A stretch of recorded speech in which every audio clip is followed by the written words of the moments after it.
ظہر کی نماز کے بعد غیبی مدد کی تسبیح جس نے پڑھی غیب سے 100 کروڑ ملے۔ جس نے یہ تسبیح پڑھی آج وہ کروڑ پتی ہے۔ بسم اللہ الرحمن الرحیم۔ شروع اللہ کے نام سے جو بڑا مہربان اور نہایت رحم کرنے والا ہے۔ السلام علیکم ورحمۃ اللہ وبرکاتہ۔ محترم ناظرین کرام، ہر روز نماز ظہر کے بعد یہ چھوٹی سی تسبیح پڑھ لیں، پھر ہر مہینے میں کروڑوں روپے کمائیں گے انشاءاللہ۔ پھر دولت کا ایسا زبردست طوفان آئے گا کہ آپ کے آگے پیچھے دولت ہی دولت ہوگی۔ محترم ناظرین کرام، آج کا وظیفہ لاکھوں کروڑوں کا مالک بنا دینے والا وظیفہ ہے۔ یہ وظیفہ کرنے سے آپ کے گھر میں دولت کا طوفان آ جائے گا۔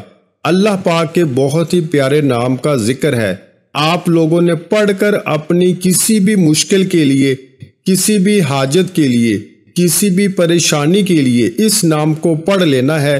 اس نام کو پڑھنے سے انشاءاللہ اللہ پاک آپ کی ہر پریشانی کو دور فرما دے گا۔ اگر آپ سب لوگ آج کا یہ چھوٹا سا عمل کر لیں تو میری دعا ہے کہ اللہ تعالیٰ اس عمل سے آپ کی اور سب مسلمانوں کی پریشانیوں کو دور فرما دیں گے انشاءاللہ۔ کیونکہ ہمارا یہ عقیدہ ہے کہ نہ تو اللہ کا قرآن جھوٹا ہے اور نہ ہی نبی پاک صلی اللہ علیہ وآلہ وسلم کا فرمان جھوٹا ثابت ہو سکتا ہے۔ بدقسمتی سے ہم نے قرآن پاک کو کھولنا چھوڑ دیا ہے، ہم نے قرآن پاک کی تلاوت کرنا چھوڑ دی ہے۔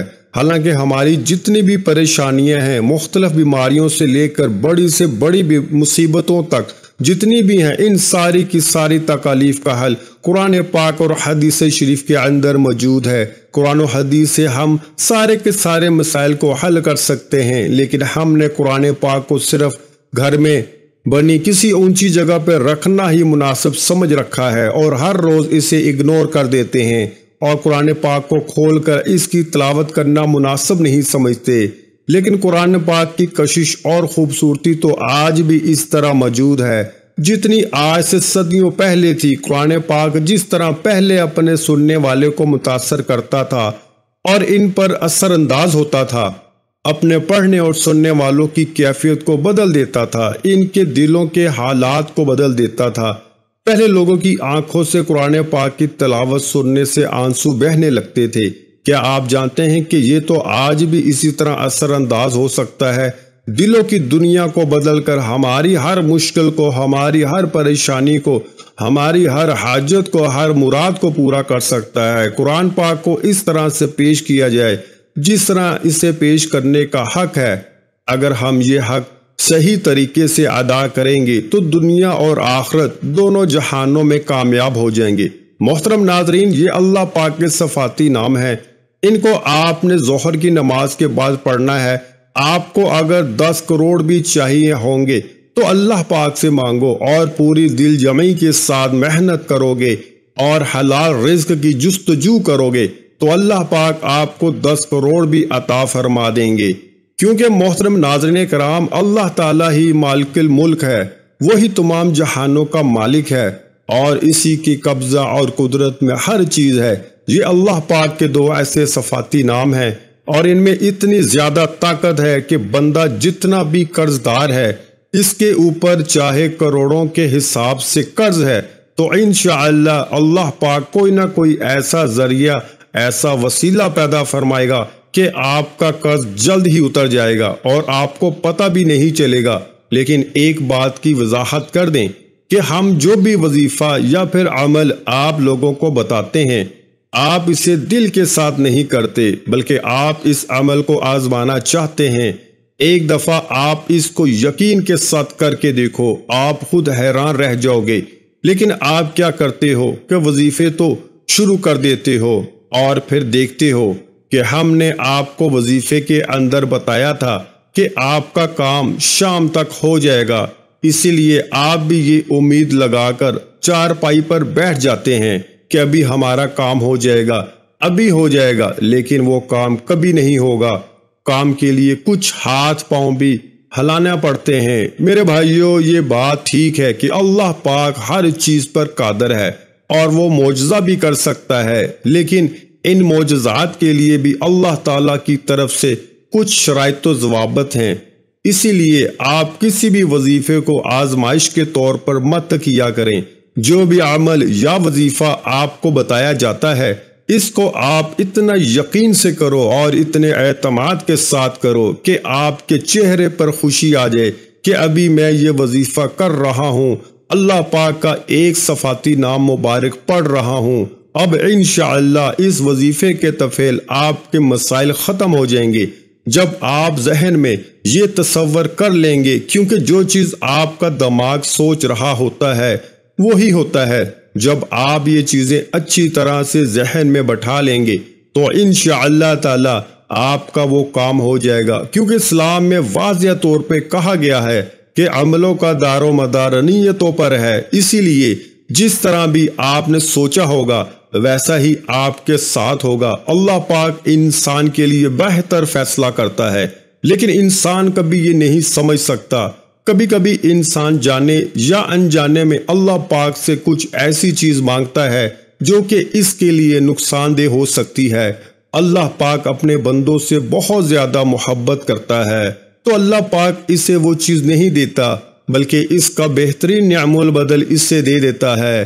محترم ناظرین کرام، اب اس مبارک عمل کی جانب چلتے ہیں۔ آپ کے گھر میں جتنی بھی تنگ دستی ہے، جتنی بھی مشکلات ہیں، جتنی بھی پریشانیاں ہیں، لڑائی جھگڑے، گھریلو ناچاکی ہو، دکھ تکلیف ہو، غرض کوئی بھی مسئلہ ہو، آپ نے صرف روزانہ ظہر کی نماز ادا کرنے کے بعد اسی جگہ پر بیٹھ جانا ہے اور 33 مرتبہ اس عمل کو کر لینا ہے۔ اللہ پاک کے یہ صفاتی نام ہے، یہ نام دولت کے لیے بہت مشہور نام ہے۔ میرے بھائیوں، جتنی بھی دولت آپ کو چاہیے یا جتنی بھی آپ کو پیسوں کی ضرورت ہوگی، اللہ پاک آپ کو نوازتا ہی چلا جائے گا۔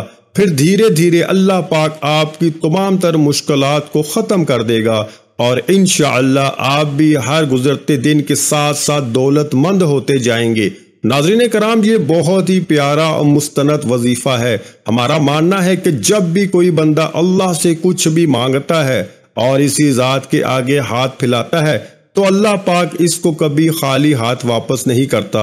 وہ انسان جس چیز کی بھی طلب کرتا ہے میرا اللہ اس سے وہی چیز عطا فرما دیتا ہے۔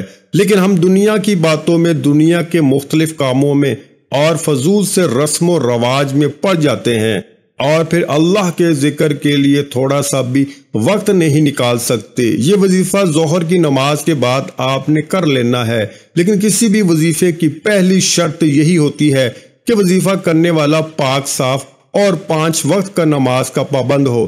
رسول اکرم صلی اللہ علیہ وآلہ وسلم کے پاک فرمان کا مفہوم ہے کہ ان موقعوں پر دعا مانگو گے تو تمہاری دعا رد نہیں ہوگی۔ جب دھوپ میں بارش ہو رہی ہو، جب اذان ہو رہی ہو، سفر کے دوران، جمعے کے پورا دن، بعض علماء کرام کے نزدیک جمعے کی نماز میں 2 خطبوں کے دوران، رات کو جب آنکھ کھلے یعنی خاص طور پر صبح تہجد کے وقت، کسی ناگہانی مصیبت کے وقت، فرض نمازوں کے بعد مانگی گئی خلوص کے ساتھ دعا۔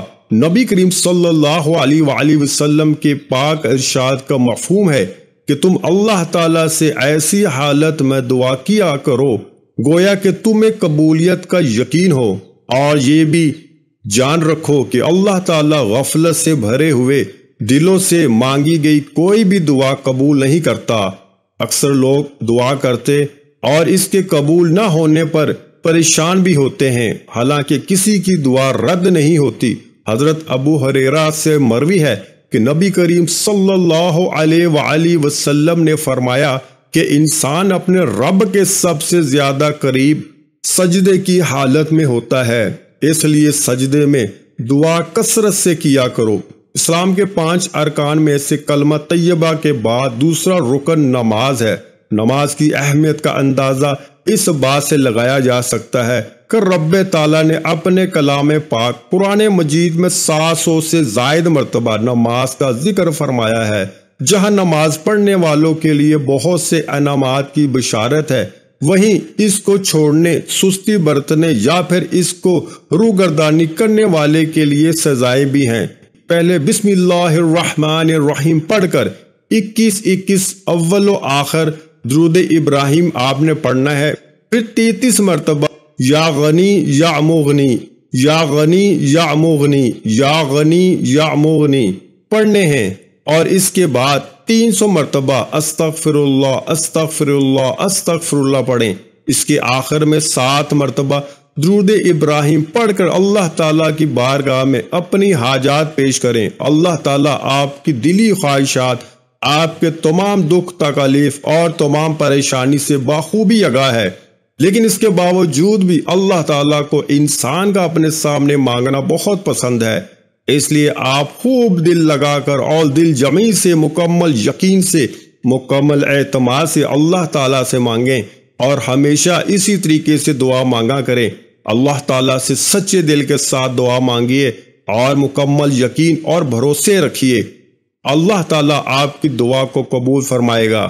پھر آپ خود حیران رہ جائیں گے۔ ہمارے نبی تاجدار مدینہ سرور کونین صلی اللہ علیہ وآلہ وسلم روزانہ اللہ تعالیٰ سے دعا مانگا کرتے تھے، اور آپ سب بھی میرے ساتھ دعا مانگے۔ اے اللہ، اے میرے پروردگار، تیرے سوا اس قابل کوئی بھی نہیں ہے کہ جس کو مدد کے لیے پکاروں، تیرے سوا کوئی نہیں جو ہر وقت ہر جگہ حاضر و ناظر ہو، تو ہی حقیقی بادشاہ ہے، اور تیرے سوا کوئی ایسا نہیں ہے جو کہ موت سے پاک ہو، تیرے سوا کوئی بھی ایسا نہیں ہے جو کہ زوال سے پاک ہو، تجھے نہ نیند آتی ہے اور نہ ہی اونگ آتی ہے، تیرے سوا کوئی نہیں ہے جو کہ ہر عیب سے پاک ہو۔ اپنے پیارے حبیب حضرت محمد مصطفیٰ تاجدار نبوت صلی اللہ علیہ وآلہ وسلم کے صدقے میں ہماری تمام پریشانیوں کو دور فرما، ہمارے تمام دکھ تکالیف ہم سے دور فرما، اور ہماری دلی حاجات قبول و منظور فرما، اور ہم سب کو پکا اور سچا مسلمان بنائے، اور ہم سب کو عذاب قبر اور عذاب حشر کی سختیوں سے محفوظ فرمائے، آمین ثم آمین۔ محترم ناظرین، اگر ویڈیو اچھی لگی ہے تو ویڈیو کو لائک کر دیں، اور اگر ابھی تک آپ نے ہمارے چینل کو سبسکرائب نہیں کیا تو ہمارے چینل کو لازمی سبسکرائب کر دیں، تاکہ ایسے وظائف آپ کو روز سننے کو ملتی رہیں۔ جزاک اللہ۔